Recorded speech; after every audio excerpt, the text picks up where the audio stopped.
How you doing, everybody? It's CamoKing here. It's another beautiful day in Melbourne, Florida. Springtime.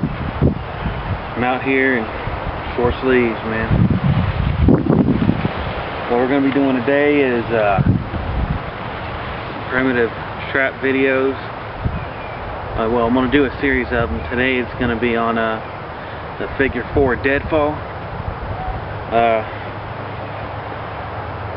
Taking my instructions for it out of Les Stroud's book called Survive.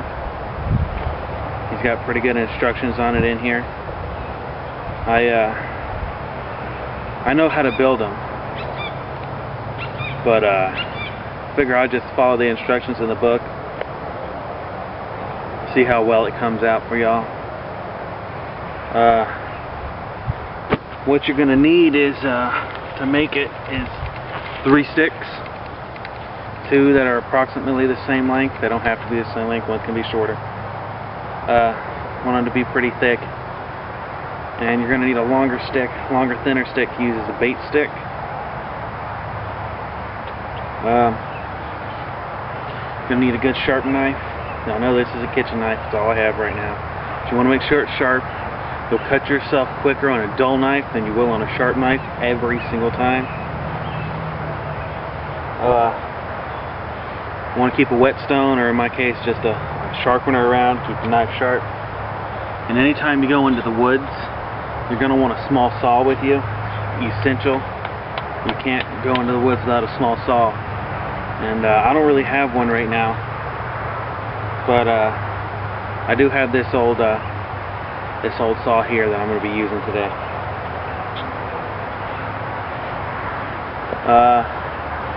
These are the materials you need to actually carve the deadfall, but the only thing that I'm not going to show you that you need to have is something heavy, like a big rock or a big log, depending on what you're going for. And these can be scaled up or down for whatever size target animal you're going after. So let's go ahead and get started. Okay, so first stick we're going to work on is going to be our upright stick. You want your it's your bait stick. You want your these ones are about the same, but this one looks a little thicker. You want to take your thickest stick and reserve that for your diagonal stick. But right now what we're going to work on first is your upright stick. So I'm just going to go ahead and take this little knot out of it right here.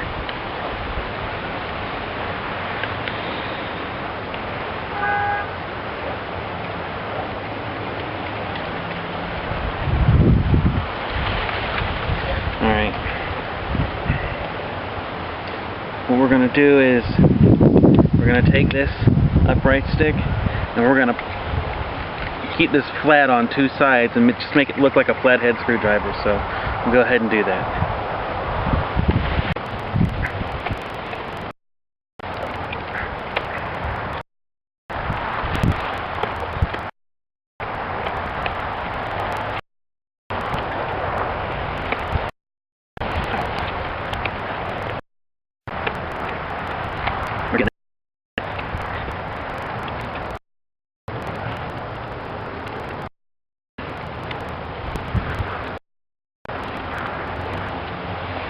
I'm going to go ahead and just bring this down to a relatively thin point. It doesn't have to be perfect. And you may have noticed that I've cut one side. We'll call this feathering. This part right here, we'll call this the feathering. And you'll notice that I'm cutting one side longer than the other. You see right here, this side is much longer than this, and I did that on purpose to identify that this side will always go on the same side. If you carve them both the same, this might get turned around backwards and then your trap won't work. So you just want to, this is just like a little marker right here. I do this on purpose just so that I know this side always goes in. or out, depending on how you want to do it. But get this down and get that to a relatively, you know, chisel-like state there. And that's going to be about good for this one. I'm just going to finish taking this knot off right here. This is more for aesthetics than anything.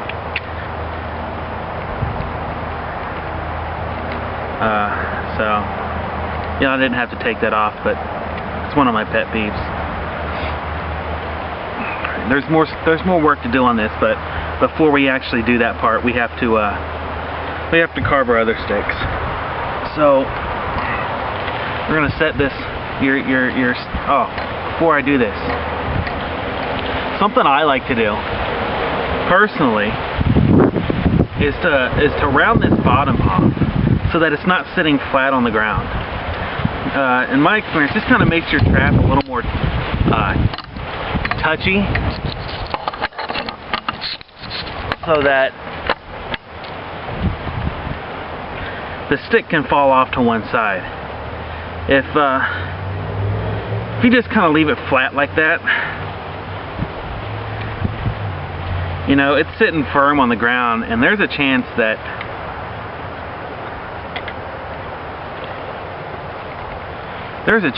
when you have your figure 4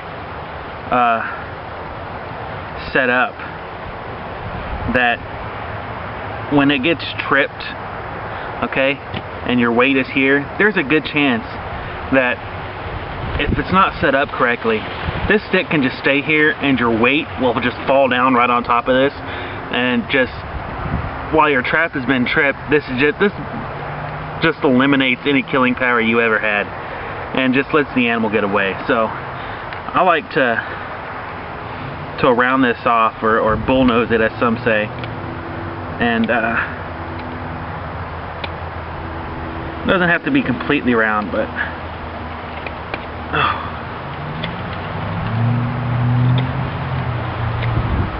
you know, just kind of, like I said, it doesn't have to be perfect, but just kind of round this off. That way it's more tipsy or trippy or whatever you want to call it. You know, something like that. So that when it's on the ground, you know, it can go wherever.